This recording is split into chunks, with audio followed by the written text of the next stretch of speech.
Assalamualaikum warahmatullahi wabarakatuh. Waalaikumsalam warahmatullahi wabarakatuh. Oke, di sini kami dari presentasikan hasil mengenai UAS ergonomi. Di sini kita beranggotakan 5 anggota, yaitu ada saya Ahmad Najib, kemudian Fadia Putri, Hilda Septiani, Raihan, dan Safa Inaya. Lanjut ke pembahasan yang pertama, yaitu mengenai revisi tugas UTS yang akan dipresentasikan oleh Hilda. Silakan. Yang pertama yaitu revisi tugas UTS. Ruangan kami adalah dapur. Poin-poin yang direvisi pada ruangan kami, yang pertama, ukuran kursi makan yang kurang sesuai antropometri dan dudukan yang keras.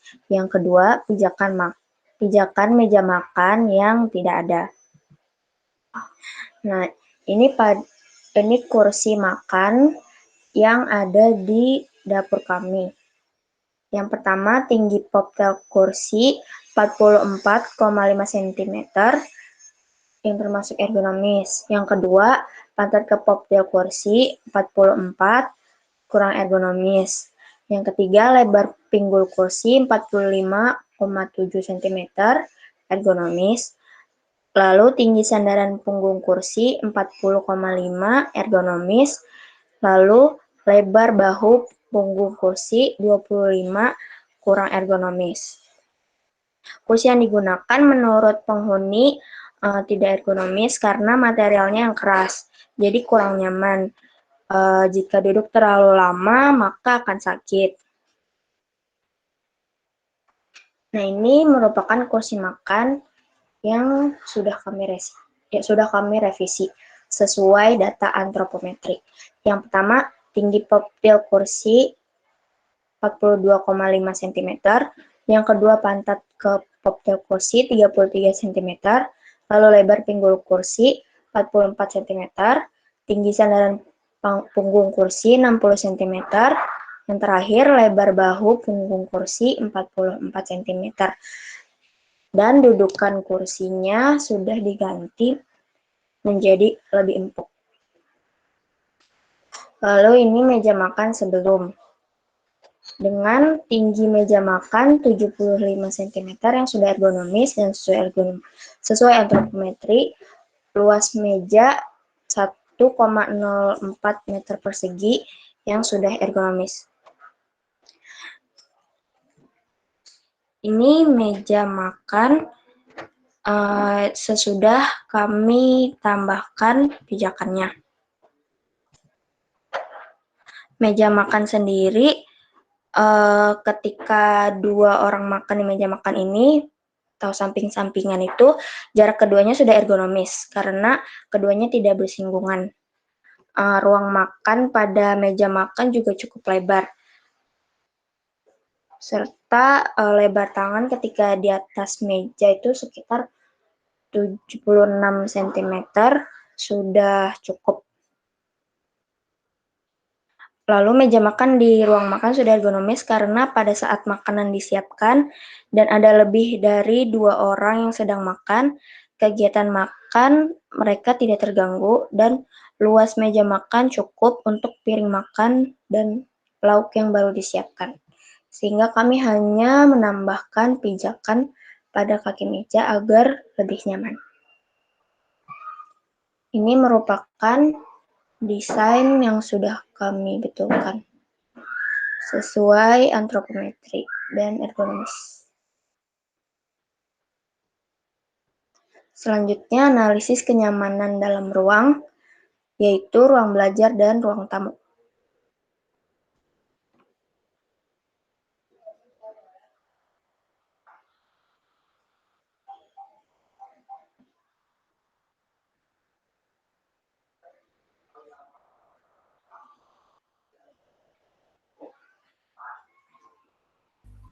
Yaitu pertama di ruang tamu. Ruang tamu sendiri adalah tempat untuk menerima tamu sekaligus untuk berkomunikasi dengan orang luar. Ruang tamu biasanya terletak di bagian depan susunan bangunan rumah tempat tinggal, sehingga ruang tamu menjadi ruangan pertama yang dimasuki. ruang tamu yang pada kondisi saat ini, yaitu di bagian ruang tamu tersebut itu terdapat beberapa jendela, itu yang di samping pintu utama ada 2, yang di sudut sana itu ada 2 jendela, kemudian yang di atas sofa ada 3 jendela. Next. Desain ruangan. Ruang tamu ini memiliki desain ruangan yang minimalis dan simpel. Di dalamnya berupa berukuran kecil yang materialnya dari kayu. Terdapat beberapa tanaman di ruangan tersebut serta ornamen dinding berupa kaligrafi. Material dinding terbuat dari batu bata biasa dan dicat menggunakan warna kuning muda. Untuk ceiling menggunakan plafon berwarna biru serta gipsum berwarna coklat. Sementara atap pada bagian luarnya menggunakan material genteng tanah liat. Lantai di ruang tamu tersebut berbahan keramik dengan warna coklat muda cerah dan bermotif bercak-bercak. Berikut adalah denah ruang tamu. Next. Persepsi penghuni ruang. Itu di sini kita akan memberikan 2 persepsi dari 2 penghuni rumah. Itu dari penghuni pertama adalah suhu cenderung dingin sehingga mengharuskan mengenakan pakaian yang berbahan tebal dan mengenakan alas kaki. Pencahayaan dan sirkulasi udara aman. Kemudian penghuni yang kedua, kalau jendela keadaan terbuka, saat ada angin kencang debu terbawa masuk, dedaunan kering dan kotoran. Serangga kadang masuk ruangan lalu terjebak, tidak bisa keluar dan itu mengganggu pengguna.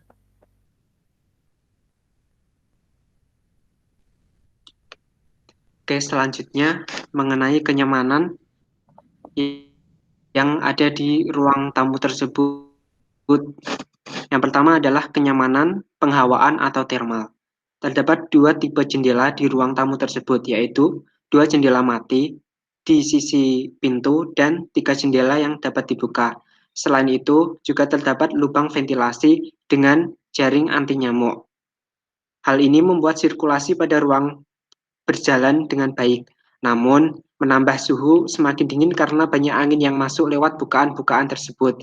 Selain itu, penghuni juga biasanya memakai kaos dengan bahan yang tebal dan dilengkapi dengan celana serta sarung untuk menjaga suhu tubuh supaya tetap hangat ketika memasuki ruang tamu tersebut. Next. Yang kedua ada kenyamanan pencahayaan visual. Untuk kenyamanan pencahayaan sendiri terdapat jendela yang cukup banyak dan pintu 2 daun, membuat cahaya matahari masuk lewat bukaan-bukaan tersebut. Cahaya alami masuk melalui jendela mati di sisi pintu dan jendela yang dapat dibuka di sisi barat serta timur ruangan. Lalu cahaya yang masuk ke ruangan tersebut dipantulkan melalui keramik yang berwarna cerah sehingga dapat menyabar secara rata ke seluruh ruangan. Selain itu, untuk pencahayaan buatan ketika malam hari menggunakan lampu, yaitu menggunakan lampu LED di bagian tengah ruangan. Nah, itu sudah sangat cukup untuk memberikan pencahayaan yang baik secara merata kepada seluruh ruang tamu tersebut.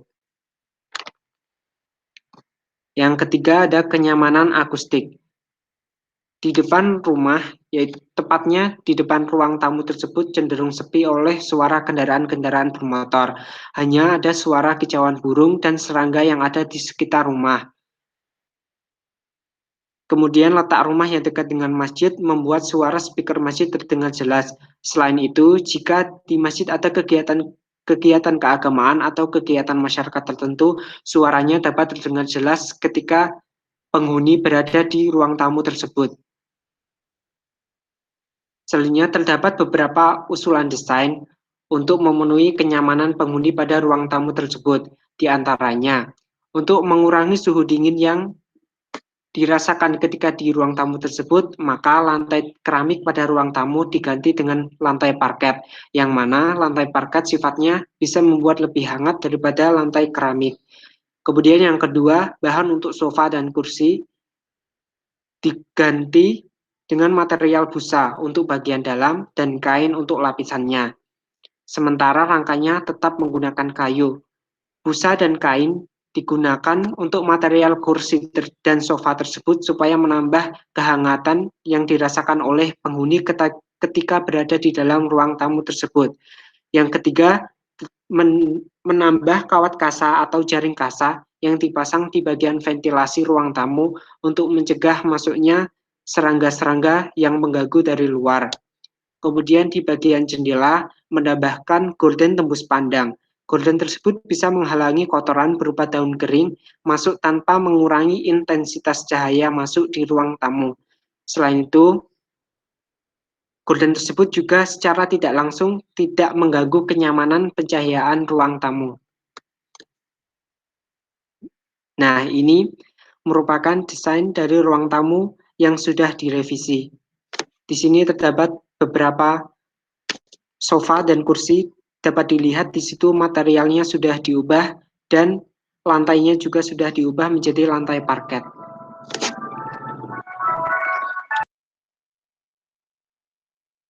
Next.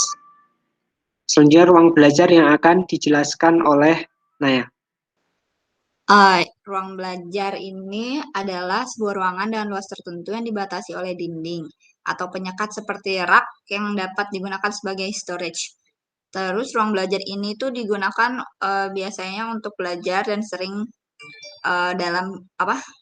digunakan dalam kegiatan sehari-hari.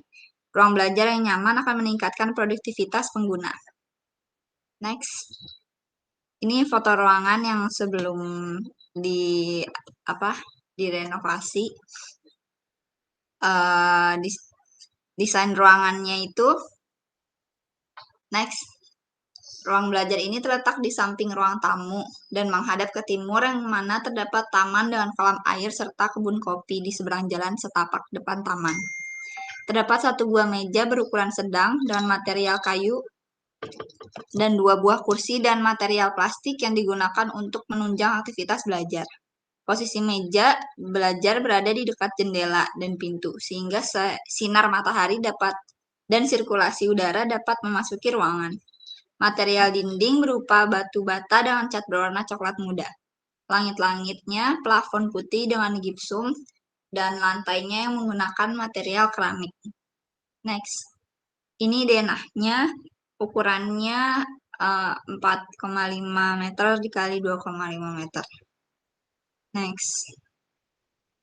Persepsi penghuninya, yang penghuni pertama itu walau mendapat pencahayaan dari pintu dan jendela serta cahaya tambahan dari ruang tamu, terkadang pencahayaannya masih terhalang bayang-bayang pohon dari luar. Dan ketika cuaca mendung harus memakai pencahayaan bantuan seperti lampu. Penghuni yang kedua, pencahayaannya kurang ketika cuaca sedang mendung, serta ketika akan membaca Al-Quran harus menyalakan lampu.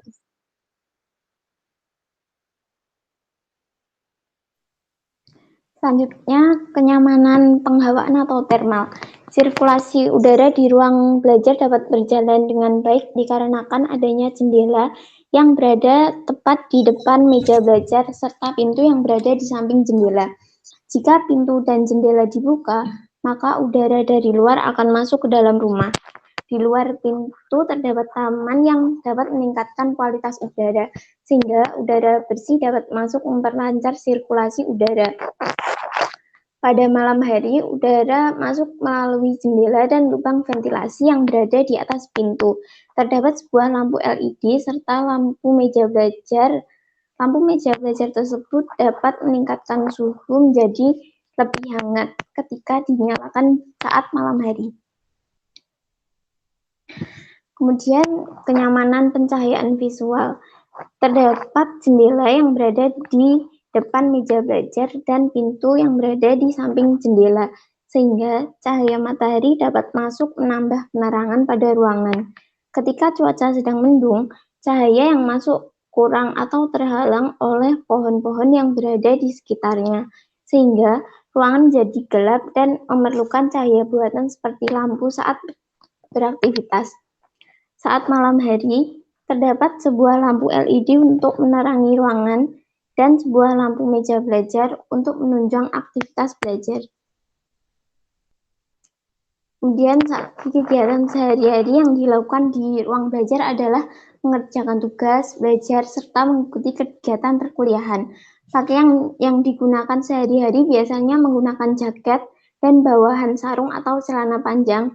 Sementara pada siang hari biasanya menggunakan kaos oblong, berbahan tipis, dan bawahan celana pendek. Karena suhu yang terasa di ruangan tersebut sangat sejuk, meski kadang terasa dingin. Tingkat kelembapan dalam ruangan belajar tidak terlalu tinggi karena terdapat pintu, jendela, serta ventilasi yang menuju ke taman sehingga udara dapat masuk dan udara tidak terperangkap terlalu lama di dalam ruangan. Di depan meja belajar terdapat jendela sehingga cahaya matahari dapat masuk dan menerangi ruangan. Cahaya matahari yang masuk dapat menghambat pertumbuhan jamur di bagian dinding dan sejumlah furnitur. Di ruang belajar juga tidak dapat banyak barang-barang, sehingga ruangan terasa lega dan tidak mudah menjadi lembab karena udara dapat berputar dengan baik. Dan terdapat beberapa usulan desain guna memenuhi kenyamanan penghuni di ruang belajar. Di antaranya, yang pertama adalah sama halnya dengan ruang tamu, lantai keramik pada ruang belajar diganti dengan parket, yang mana parket bersifat lebih hangat daripada keramik. Yang kedua adalah bahan lantai untuk tempat sholat dilapisi dengan karpet. Yang ketiga adalah kawat kasa atau jaring kasa dipasang di bagian ventilasi ruang belajar untuk mencegah masuknya serangga dari luar. Dan yang keempat, pengganti seiling yang berada di atas meja belajar menggunakan seiling berbahan kaca untuk mengatasi permasalahan cahayaan di samping menambah cahaya buatan baru berupa lampu belajar. 5. Masang din tembus pandang cahaya.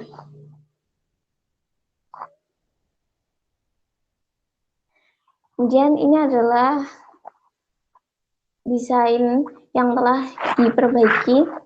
Dapat terlihat di atas meja belajar terdapat seiling yang berbahan kaca sehingga cahaya dapat menembus masuki ruangan dan meningkatkan cahaya yang berada di ruangan.